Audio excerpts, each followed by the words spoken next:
everyone, and welcome to Learning Without Tears, Ask an OT. My name is Suzanne Asherson, and I am an OT. I am here to answer your questions. So let me tell you a little bit about myself. I am from Beverly Hills, California. I am an occupational therapist with experience working in the California public schools, the private sector as well, and since 2007, I have been a national presenter for Learning Without Tears. Today, I am coming to you to answer some questions that have been sent to Learning Without Tears. So if you have a question coming up, please, by all means, email us, message us, and we'll do our best to answer your questions. Let's see here. The very first question that I received is from Todd in Maryland, and he asked, why do we need to teach handwriting these days? Won't kids just type everything? Todd, that's an excellent question. It's a question I get a lot at my live workshops for Learning Without Tears when sometimes a reporter or a journalist comes in the room. And I'll never forget the one time I was in San Francisco and I had a journalist pop in and she said to me, Suzanne, we are in a day and age of technology where children are constantly on screens. They're on computers, they're on iPads. Why do they need to know how to hold a pencil correctly and write? Shouldn't they just be learning to keyboard? Well, I took a look at that reporter and I decided to ask her a question in return. And I said, oh, well, you're a journalist, and we actually happened to be in San Francisco for when I was being interviewed. So that's Silicon Valley, where there's lots of kids that have lots of access to all the different screens. And I asked her, why today are you here to interview me and you're taking notes using what? Are you taking notes using a computer? And she looked at me and she said, no, I'm using a pad of paper and a pencil. And I asked her why. And she said, well, that's because I always have a paper and pencil handy and with me all the time. I said, yes, and that's the same for children, right? What does a child have access to all day in their classroom, whether they're writing in their journals, taking a spelling or a math test, or they're at home and they're writing notes or doing their homework? They always have access to a pencil. Now, that doesn't mean that we shouldn't also teach children how to keyboard. It's not one versus the other. In fact, children need to know how to do both. It's important that children are able to handwrite and keyboard so that they are successful in their lives. Well, the reporter completely understood.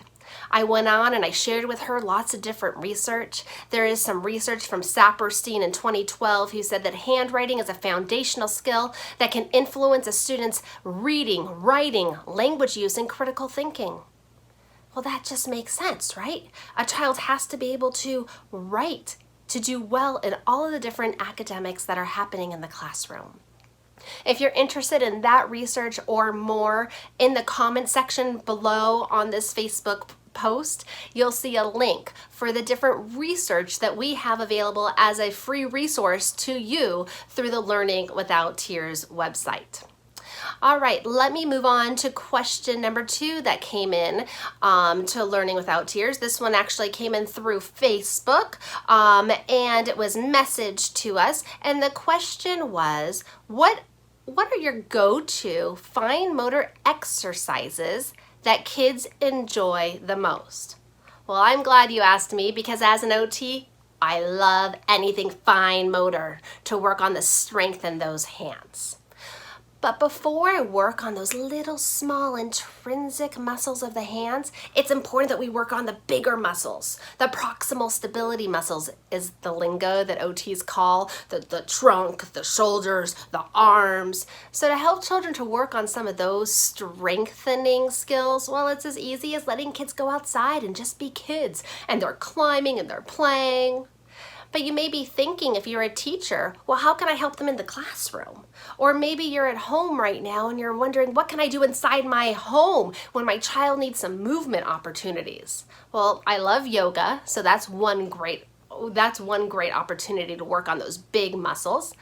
But also, I love anything that has to do with an animal walk. For example, I may have a student walk like down dog to get to one area, or crawl like a baby. Or if they really want to have fun, you can walk like a crab, right? When you're holding yourself up with your arms and your feet like a table. And that is one great way to get children to move their bodies and to work on developing those gross motor, those proximal stability muscles in their body before we get to those fine motors, those fine motor muscles. To help children with the fine motor muscles, well, if you were to catch me in LA and I was holding my big bag of OT tricks, what do I have inside? Well, I always have a couple things. First of all, I always carry with me putty. What is putty? Let me show you. Putty is like silly putty, right? It's resistant. It's more resistant than Play-Doh, which I like because children get to go and they get to pull it and they're working on strengthening their muscles. Now inside, you can hide different treasures. Let's see, what do I have in here? I have a button. I could hide coins inside of this putty too. Jewels. You could hide anything you'd like and children could sit there and work and pull apart that putty, working on strengthening those finger skills. Now, what else do I have in my OT bag of tricks? I have all of these different types and more of different tongs and tweezers. This one happens to be from my kitchen. This is a toast tong. And of course, clothespins too. And what you'll notice is when I'm using all of these different tongs and tweezers, I'm working on strengthening those fingers, right? And if you'll notice, I'm holding it. I'm not gripping it with my full fist. I'm holding it with those 3 fingers, and these fingers are tucked in to work on strength, which is going to help the child when they're eventually ready to go and hold that crayon or their pencil and hold it correctly.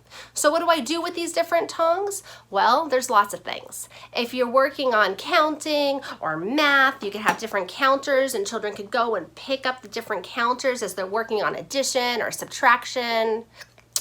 I also love to use tongs in any type of board game. Children love playing games. But when we play games, that doesn't mean I can't go and adjust it a little bit. Like maybe hide some of the game pieces inside of the putty. Like if I was playing a game, I could hide those little manipulatives inside. Or when it's time for me to move my game piece, whether I'm playing Candyland or Chutes and Ladders, Hi-Ho Cherry-O, or even Connect 4, and I'm using my tongs to move those different game pieces. I also like children to lay on their tummies, pushed up when they are playing those games to again work on those different muscles. Let's see, what are my other fine motor go-to fun activities? Well, there's always beads, there's stickers, pop beads are really fun too. Oh, squirt bottles. Kids love squirt bottles. They love anything with water, right? And especially right now, it's becoming warm outside. You could use a squirt bottle and children have to open and close their fingers to squirt that water. Well, guess what? When they're opening and closing, they're working on the strength in their hands. They're also working to help them with the scissor skills of opening and closing their fingers. What else do I have? Oh, this is a fun one. You can make this at home. Mr. Tennis Ball Man, all you have to do is make a slit, draw some eyes, and oh, there he goes. If you squeeze it really hard, little items could come out. And then I can work on fine motor skills of taking the items and putting it back inside. So those are some of my very favorite fine motor activities. The third question that came into us via Instagram Messenger was from a kindergarten teacher out in California named Julie. So hi, Julie. We're in the same states. She said that she's a kindergarten teacher and she has heard that it's really great to use Chubby pencils. And then when children have problems, what do I think about all of those different grips? Let's talk a little bit about Chubby pencils. This is what it looks like when a child is asked to hold an adult-sized pencil. I know you're laughing. It looks really funny, doesn't it? It's really big, it's awkward, and actually if it's chubby, it's going to feel heavier. We may not notice that as an adult, but children will definitely feel that weight. And when it's long, children can hold it any way they want, right? So within Learning Without Tears, what do we use? We don't use chubby pencils. In fact, we use these little golf-sized pencils, little tools for little hands. And these golf-sized pencils are available for you. We'll have it in the comments section below. Let's talk about pencil grip. You may be thinking, well, how do I help children to hold their pencils correctly? Well, let me explain to you first. There's two different types of ways to hold your pencils the typical way, the tripod grip. Do you see that? 3 little fingers. And if I lift up my 4th finger, that's called the quadrupod grip. It gives a little bit more stability and a little bit more control.